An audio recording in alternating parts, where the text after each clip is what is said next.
पति पीड़ित तो लोग बहुत थे, अब पत्नी पीड़ित भी आने लगे हैं और कैमरे पर आने लगे हैं। एक इंजीनियर ने वीडियो बनाते हुए ये कहते हुए फांसी लगा ले कि माता पिताजी मुझे माफ़ करना, अपनी पत्नी की वजह से मैं तंग होकर। तो आपको क्या लगता है कि समाज किस तरफ जा रहा है? मैं ये नहीं कह रहा हूँ कि सब लोग पत्नी पीड़ित हैं, ऐसी बात नहीं है, लेकिन इतनी दशा क्यों पहुंच गई कि लोग इतने परेशान होकर के अपने माता पिता को माफ़ी मांग करके, और पढ़े लिखे लोग, हम ये भी नहीं कह रहे हैं कि उनको दुनिया का ज्ञान नहीं है। हेलो नमस्कार दोस्तों, कैसे हैं? मैं आशा करता हूँ आप सभी लोग अच्छे होंगे। आज का इंटरव्यू बहुत ही दिलचस्प होने वाला है।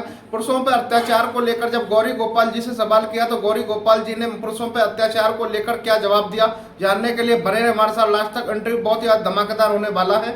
छोटा सा सवाल मैं आपसे पूछता हूँ और ये सवाल आप सबसे पूछ रहा हूँ, उत्तर दीजिएगा। बताइए कि आज का जो पढ़ा लिखा लड़का है, जैसे आप पढ़े लिखे हैं, तो आप पढ़ी लिखी पत्नी चाहेंगे कि सामान्य थोड़ा कम पढ़ी लिखी हो, कुछ काम करने वाली चाहेंगे या कुछ काम घर का ही संभाले ये चाहेंगे? तो क्या रेशो ज्यादा किसका है? आज के जो लड़के हैं वो किस तरह की लड़कियां पसंद हाँ, कर वो रहे हैं? बराबर की लड़की पसंद, की कमाने वाली हो, नौकरी करने वाली हो, इस तरह के लोग अपना डिमांड रखते हैं ना। इसका रेशो 5%।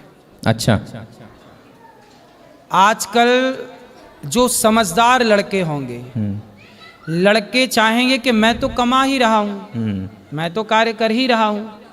पत्नी अब ऐसी वो चाहते हैं कि जो परिवार चलाए और परिवार में खुश रहे, जो सेवा करे, घर को मैनेज करे, क्योंकि घर का घर को मैनेज करना भी एक काम है। जी बिल्कुल बिल्कुल। इससे आप ये नहीं कह सकते, तनख्वाह भी नहीं मिलती है, इससे आप ये नहीं कह सकते कि काम नहीं है, ये भी काम है एक। तो आजकल ना जो लड़के होते हैं वो अनपढ़ पत्नी को, काम परिवार का संभाले, बाहर ना करने वाली पत्नी के साथ भी गुजारा कर लेते हैं। लेकिन लड़की एक ना काम करने वाले पुरुष के साथ कभी गुजारा नहीं कर सकती। कुछ परसेंट, 2-4% आप छोड़ दीजिए जी, 95% मानिए, 5% छोड़िए। लड़के ऐसी लड़की के साथ जिंदगी गुजार सकते हैं जो कम पढ़ी लिखी है और काम धाम भी बाहर का नहीं करती, उसके साथ लड़के जिंदगी गुजार सकते हैं। लेकिन लड़कियां उसके साथ जिंदगी नहीं गुजार सकती जो पुरुष काम ना करता हो। इसका मतलब ये हुआ कि लड़कों को चाहिए और लड़कियों को चाहिए कि दोनों एक दूसरे का सम्मान करें। ऐसे संस्कार घर से उन्हें प्राप्त हों कि वो माँ बाप का सम्मान तो करें। मैं ये चाहता हूँ कि मेरी पत्नी कम पढ़ी लिखी हो, चलेगी। मेरी पत्नी थोड़ा कम कमाती है, बिल्कुल भी नहीं कमाती, चलेगी, मैं कमा सकता हूँ। लेकिन वो मैं अपनी पत्नी, हर मर्द, हर पुरुष ये चाहेगा कि मेरी पत्नी मेरे माँ बाप का आदर करे, सम्मान करे। मैं आपके माँ बाप का आदर करूँ, मैं अपनी पत्नी के माँ बाप का आदर करूँ और पत्नी मेरे माँ बाप का आदर करे।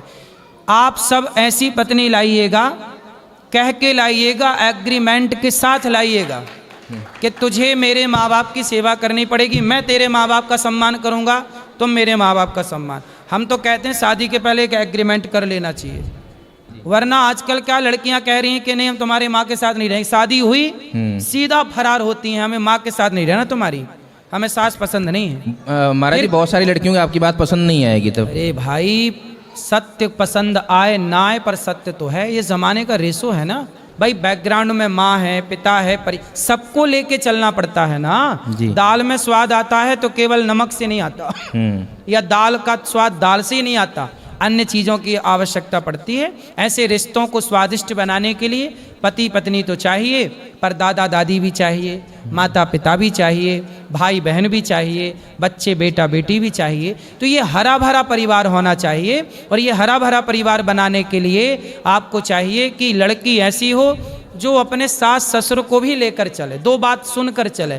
पुरुष भी ऐसा हो जो लड़की के माँ बाप का आदर करता रहे, सम्मान करता रहे। दोनों से काम बनेगा, एक से नहीं बनेगा। आशा करता हूँ आपको इंटरव्यू पसंद आया होगा। ऐसे इंटरेस्टिंग और धमाकेदार इंटरव्यूज देखने के लिए हमारे चैनल को सब्सक्राइब करें, वीडियो को शेयर करें। मिलते हैं ऐसे एक और दिलचस्प इंटरव्यू के साथ में।